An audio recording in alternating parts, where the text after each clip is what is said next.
Ladies and gentlemen, and respected panelists, it's a great pleasure to be here amongst you after a long time. We used to meet some years back, but due to some circumstances, we could not carry it on. I feel rather exhilarated with this response that my friends have responded so well. I am grateful to the panelists. They have agreed to come and participate in this seminar. They are learned people, tremendous field experience and tremendous research experience. But anyway, as a matter of protocol, I start with a brief biodata of every panelist. To start with, from my left, General Ved Malik was Chief of the Indian Army October 1, 1997 to September 30, 2000. He was also Chairman, Chiefs of Staff Committee. During 62 war, he was with battalion in Ladakh. Later, he commanded battalion Nagaland, brigade in JK division in Nagaland, then corps in Jalandhar. He had in senior staff appointments. He dealt with Operation Pavan in Sri Lanka, Operation Cactus in Maldives. As Army Chief, he was GOC-in-Chief Southern Command, then Vice Chief before taking over as Chief of the Army Staff. As Army Chief, General Malik had dual responsibility of being an advisor to government as well as commander of, as you know, over 1.2 million strong Indian Army.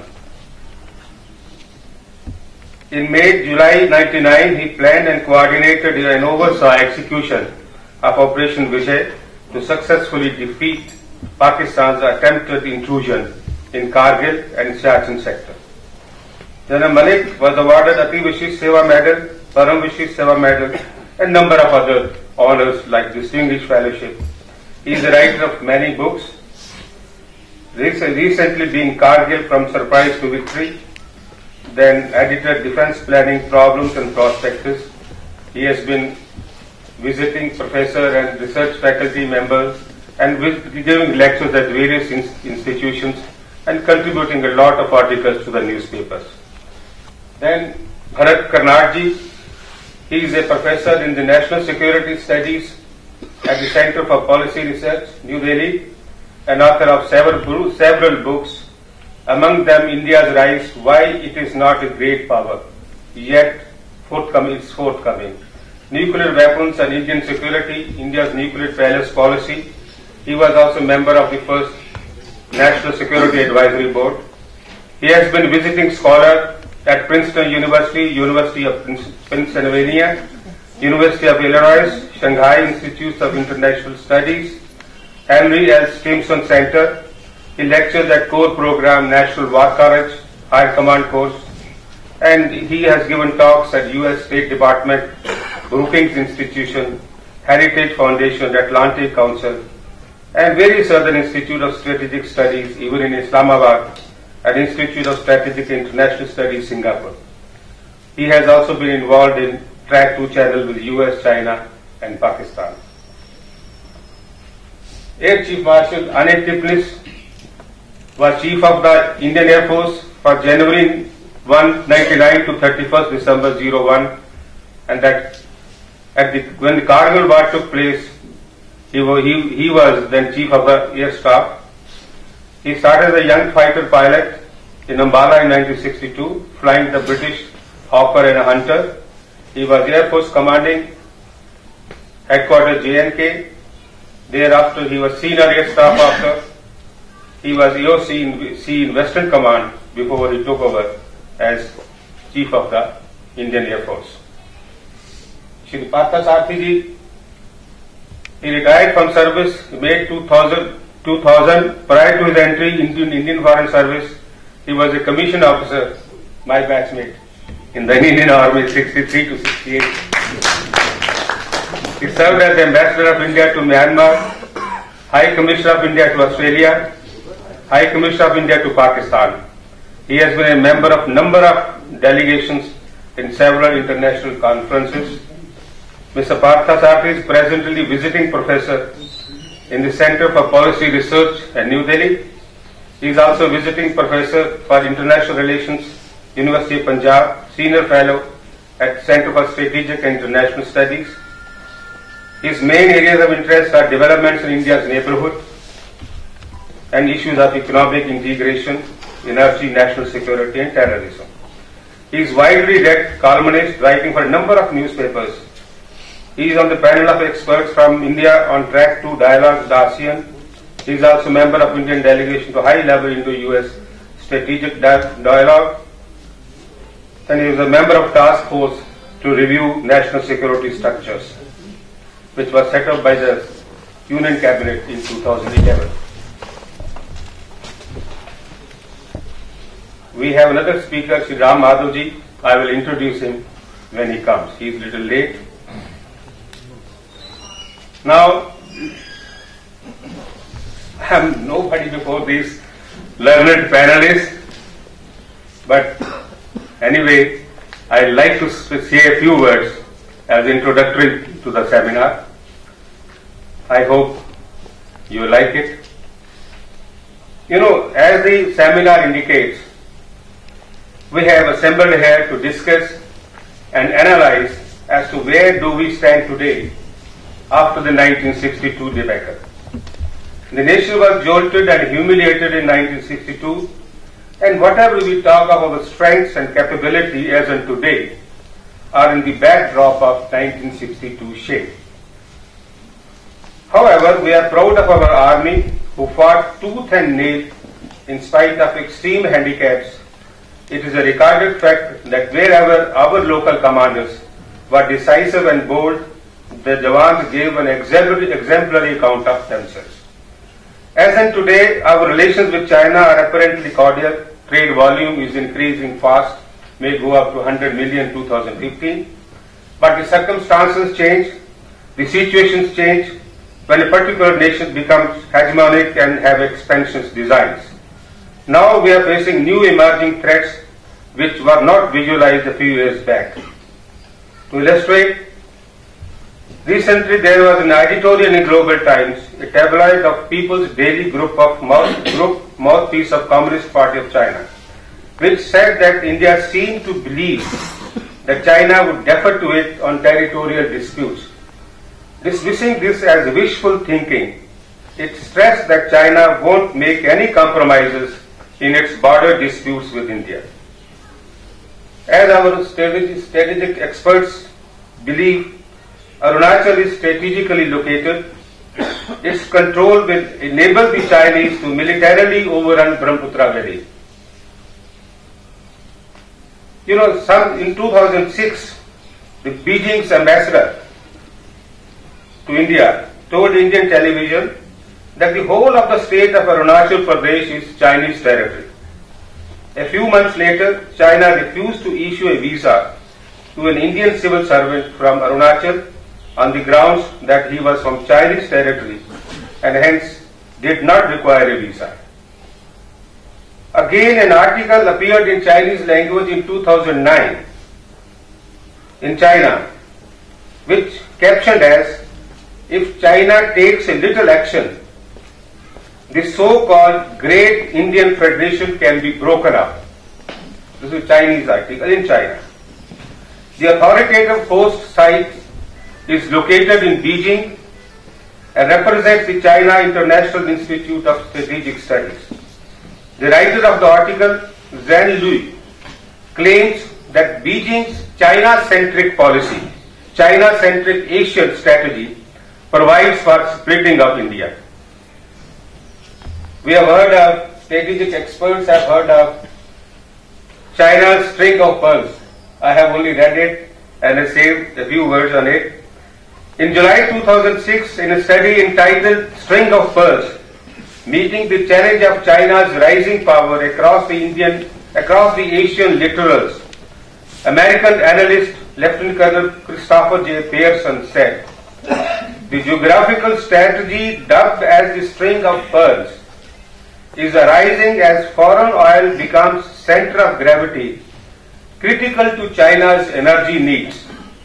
It describes the manifestation of China's rising geopolitical influence to increase its access to ports and airfields, develop special diplomatic relationships that extend from South China Sea through the Straits of Malacca across the Indian Ocean and on to the Arabian Gulf. As regards the Indian Ocean, a senior official of China's People's Liberation Army said, "We can no longer accept the Indian Ocean as an ocean of Indians." A Chinese naval analyst, Mr. Zhang Ming, recently said that the islands of India's Andaman and Nicobar could be used as a metal chain to block Chinese access to the Straits of Malacca, as around 70% of China's oil imports are shipped via this sea lane from the Middle East through the Straits of Malacca to Chinese ports. A few years back, I read a book titled The Clash for Mastery of Asia, War at the Top of the World, by Eric S. Margolis. His views are, he says, three potentially explosive flashpoints between India and China are clearly evident.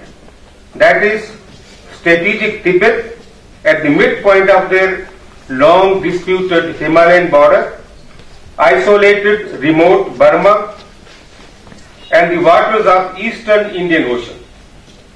The Karakoram highway over the mountains from northern Pakistan, that is POK, to Chinese Xinjiang is China's only opening to the west. In the event of war, India fears China would place large number of troops over the highways into Kashmir, threatening Ladakh and India's northern regions. He says, "In my view, Burma is destined to join Tibet as a major flashpoint between India and China during the first decade of 21st century. South Asia's largest rivers flow down from Tibetan Plateau. The headwaters of India's most important rivers and principal source of groundwater are in Tibetan Plateau."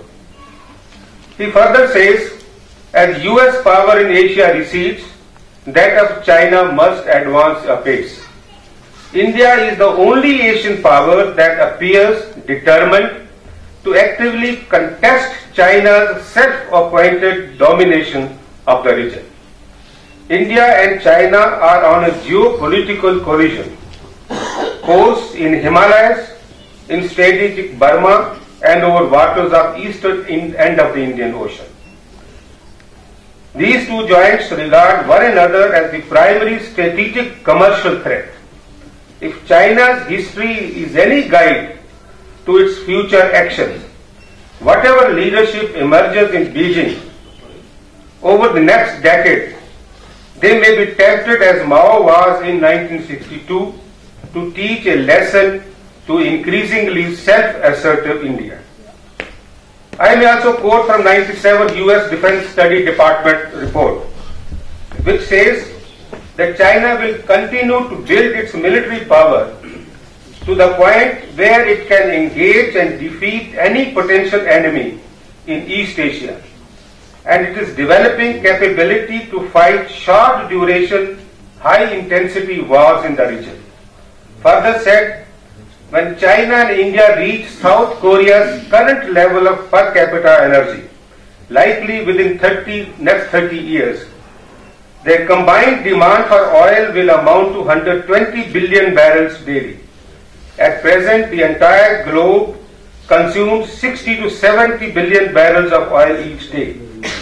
To meet such huge demands, India may be drawn to Iran and Gulf, while China may look south to Indonesia and South China Sea.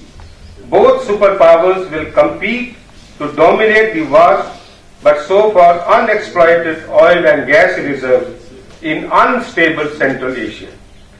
In the end, I will read out Sardar Patel's letter written in 1950 to Pandit Nehru.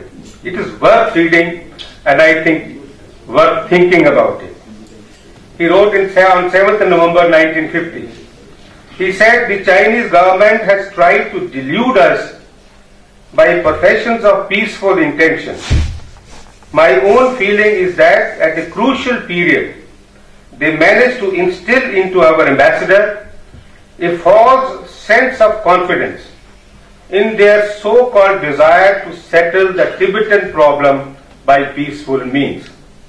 There can be no doubt that during the period covered by this correspondence, the Chinese must have been concentrating for an onslaught on Tibet. That is way back in 1950. The final action of the Chinese, in my judgment, is little short of perfidy. The tragedy of it is that the Tibetans put faith in us. They chose to be guided by us, and we have been unable to get them out of the meshes of Chinese diplomacy or Chinese malevolence.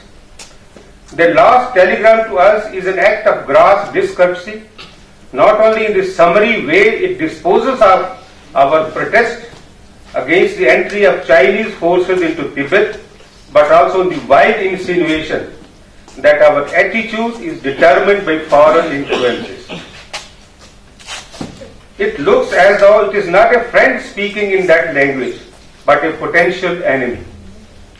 In the background of this, we have to consider what new situation now faces us as a result of the disappearance of Tibet as we knew it, and the expansion of China almost up to our gates.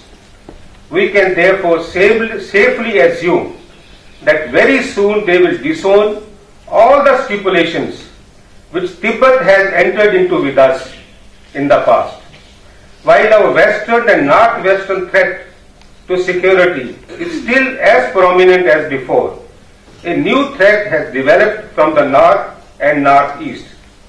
Thus, for the first time after centuries, India's defense has to concentrate itself on two fronts simultaneously. Our defense measures have so far been based on calculations of superiority over Pakistan. In our calculations, we shall now have to reckon with communist China in the north and in the northeast. A communist China which has definite ambitions and aims, and which does not in any way seem friendly disposed towards us. Thank you very much, ladies and gentlemen. Now I hand over the proceedings further to Air Chief Marshal.